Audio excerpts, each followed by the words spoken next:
Imagen pública con Javier King.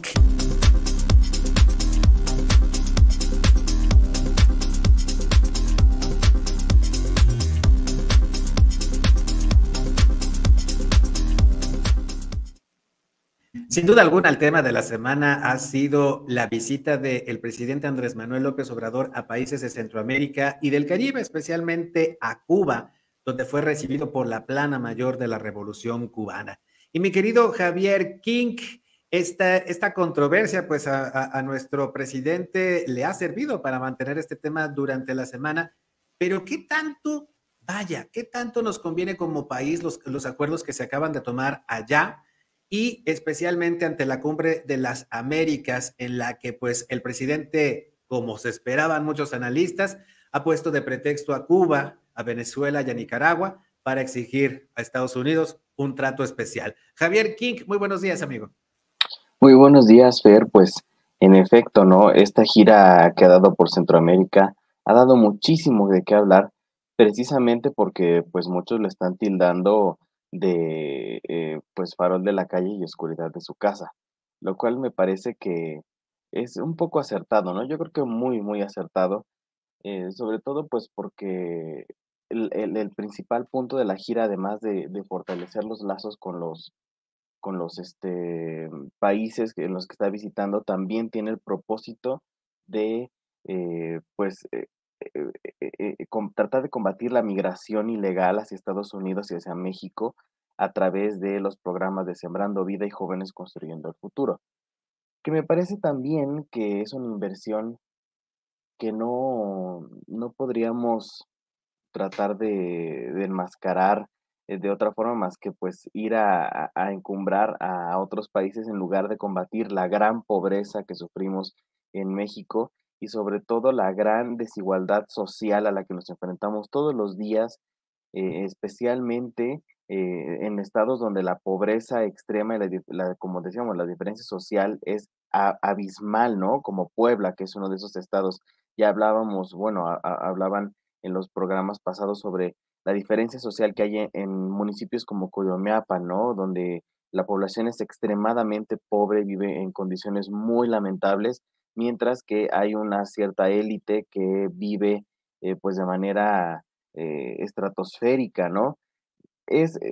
Siempre será un problema de los países latinoamericanos el hecho de que la política, igual que la religión, se ha puesto en primer lugar y que se ha encargado de grandes pues baches ideológicos para poder poner siempre enfrente a personajes que nos traten de llevar hacia el paraíso, ¿no? Hacia la tierra prometida, hacia estos lugares de prosperidad, de abundancia, que en realidad, pues, no son nunca conseguidos, ¿no? Porque en realidad eso no existe. Incluso en los últimos años hemos visto a países que se supone que tenían grandes índices de felicidad y grandes índices de prosperidad como Suiza, como Suecia, incluso como Estados Unidos, que están viviendo grandes baches sociales en los que la desigualdad pues se ha transformado en un factor de división política, de división ideológica, donde el conservadurismo de extrema derecha está surgiendo muy fuerte precisamente debido a las políticas liberales que se han instaurado en las últimas 2 décadas, que nos dan una muestra más de que en realidad, pues a todo mundo nos siguen vendiendo este tipo de panaceas, ¿no? Y esto no es algo nuevo. El hecho de que Andrés Manuel se reúna con presidentes, además que tienen gran fama de ser, pues, dictadores o de ser líderes populistas o de ser líderes de una izquierda disfrazada, también es muy preocupante porque precisamente digamos, las alianzas que se forman desde la presidencia son una muestra del tipo de política que se quiere llevar a cabo a través de la política pública, a través de las instituciones, y esto siempre nos va a preocupar, porque si bien el 2024 se veía muy tenso, ¿no? Una situación muy preocupante, ya hace unos meses, a partir de la gira que hizo esta semana, se ve un poco más oscuro todavía el hecho de que haya viajado a promover programas sociales que supuestamente están destinados a beneficiar a estos países y también a México de forma indirecta, pero haya viajado con el secretario de la Defensa y el secretario de Marina, es una muestra más de que en realidad no se está yendo a fortalecer programas sociales, ni se está yendo a hacer política pública, se está yendo pues a hacer muestras de poder para empezar. Y para secundar, y mucho más preocupante, para tratar de afianzar un poder militar, un poder que venga desde el poder ejecutivo, desde el poder de la fuerza, ¿no? Y esto nos preocupa mucho porque en México vivimos un siglo XX muy tenso, sobre todo la primera mitad, de guerrilla constante, de revolución, donde, pues como todos los países de Occidente, anhelamos una paz que en la segunda mitad del siglo XX supuestamente nos llegó, que a través de las instituciones mismas y de las secretarías mismas hemos tratado de conservar durante los últimos años, incluso si tú lo recordarás perfectamente bien en los años 90, cuando surge el Ejército Zapatista de Liberación, Ujú. fue un momento muy tenso, precisamente porque la gente creía que este grupo de guerrilla nos iba a llevar de nuevo a una revolución, ¿no? Que iba a romper esa paz tan artificial que vivimos, sobre todo en las ciudades, en nuestras esferas, pues, de que nos protegen las periferias. Y realmente, estamos enfrentándonos de nuevo a una tensión social en la que no sabemos qué es lo que va a pasar, si en el 2024 va a haber, fraude electoral, si se va a realizar algún tipo de acción para imponer a un presidente o presidenta, para poder conservar el poder, y si vamos a vivir un nuevo callismo, si vamos a vivir un nuevo maximato, si vamos a vivir un nuevo porfirismo, o si vamos realmente a tratar de seguir encumbrándonos hacia la democracia o los ideales de la democracia, pero en realidad nos estamos dando cuenta de que hay una guerra mediática muy fuerte a través de redes sociales, a través del propio poder ejecutivo, donde no podemos intervenir más allá de nuestra propia opinión, y que en realidad nuestra propia opinión, al final de cuentas, para las instituciones, sirve para absolutamente nada. Así es, mi querido Javier King. Has descrito un panorama de confusión que yo creo que la gran mayoría de las mexicanas y los mexicanos compartimos cuando escuchamos al presidente o cuando lo vemos actuar. Y yo tengo en este panorama de confusión, yo tengo dos dudas que quisiera resolver contigo, querido amigo. ¿Realmente está haciendo revolución el movimiento de Andrés Manuel López Obrador? ¿En realidad está revolucionando, está cambiando para bien las cosas? Y segundo, ¿qué tanto afectaría al pensamiento, al verdadero pensamiento progresista, un pensamiento de izquierda, democrático, progresista, repito, que vea hacia el futuro, que vea por la generación de riqueza y por el bienestar de las mayorías? ¿Qué tanto golpea a este pensamiento progresista el que el presidente visite Venezuela, que visite, o más bien que haga esta alianza con Venezuela y con Cuba?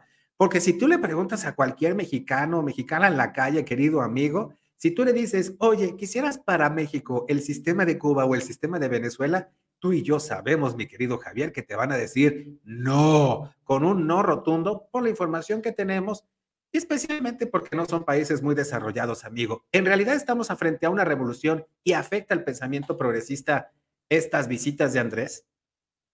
Realmente, como tú bien lo señalas, ¿no? En México existe un gran temor por parecernos mucho a Latinoamérica, especialmente en el ámbito político, en donde la estabilidad en Latinoamérica fue conseguida ya en los años 90, ¿no? Donde los últimos países se independizaron y se establecieron las fronteras, pero en realidad nos da muchísimo miedo más que a partir de los 90 países como Venezuela empezaron a caer de esa cumbre económica en la que estaban, y que en realidad es un panorama del que no estamos a salvo. A México le gusta mucho pensar, cobijarse en esto de que tenemos grandes hermanos y grandes aliados en Europa y en Norteamérica, también en Asia, que nos podrían llegar a proteger de este tipo de caídas, ¿no? En el abismo del izquierdismo extremo o de las dictaduras, pero en realidad Andrés Manuel nos ha demostrado que no.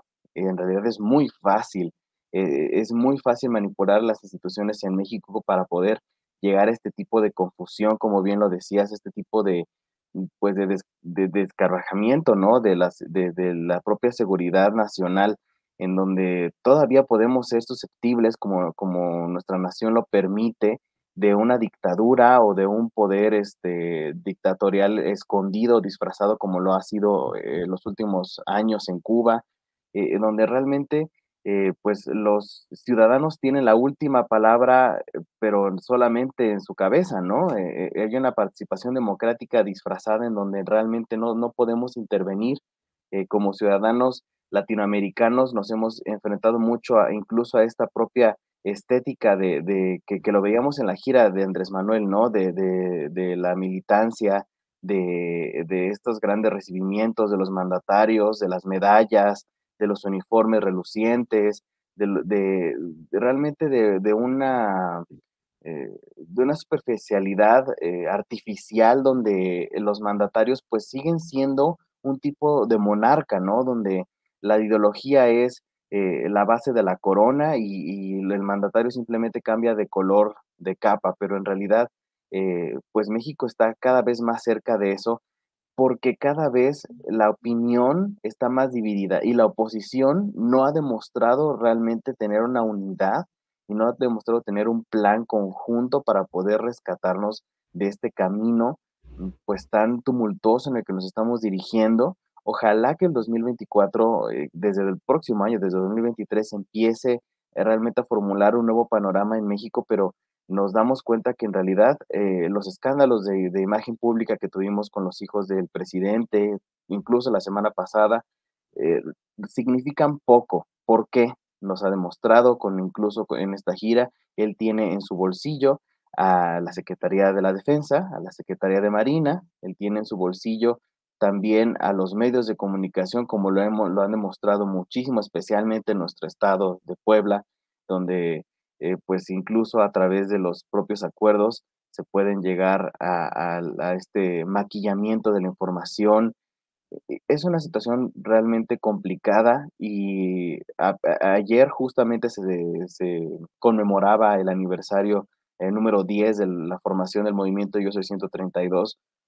Realmente nos parece un abismo, ¿no?, de diferencia entre lo que vivíamos en 2012 con este tipo Ujú. de movimientos y lo que vemos hoy en día, y nos parece incluso extraño, ¿no?, añorar el sexenio de Peña Nieto, que no deberíamos, porque también fue un sexenio muy complicado, Ujú. fue realmente, dañino para muchos sectores de la población, pero nos parece que esa estabilidad ideológica, esa estabilidad nacional que vivíamos en los años de Peña Nieto, pues es algo que nos gustaría volver a sentir, ¿no? El hecho de que las conferencias mañaneras estén constantemente atacándonos, constantemente bombardeándonos de información, de desmentir o de mentir sobre ciertos datos, es algo que a la población mexicana lo tiene muy tenso. Y el hecho de que Andrés Manuel se acerque solamente incluso para poder hacer digamos que una muestra de poder con este tipo de mandatarios nos pone aún más tensos.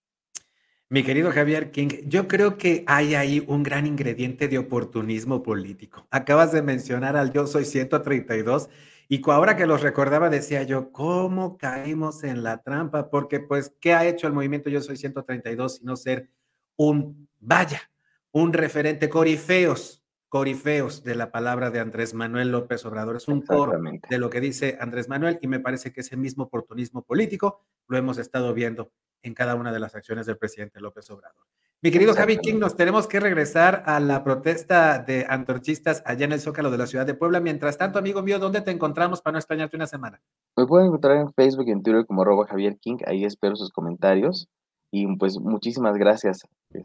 Muchas gracias a ti, mi querido Javier. Vamos a hacer una pausa. Seguimos contigo, puebla.mx, a través de YouTube, de Facebook y de Twitter y de STV en Atlisco. Regresamos hacia la protesta de comerciantes antorchistas, uno de ellos muerto, cuatro lesionados en un ataque en la colonia Unión Antorchista. Vamos a platicar con los familiares del comerciante fallecido después de esta pausa.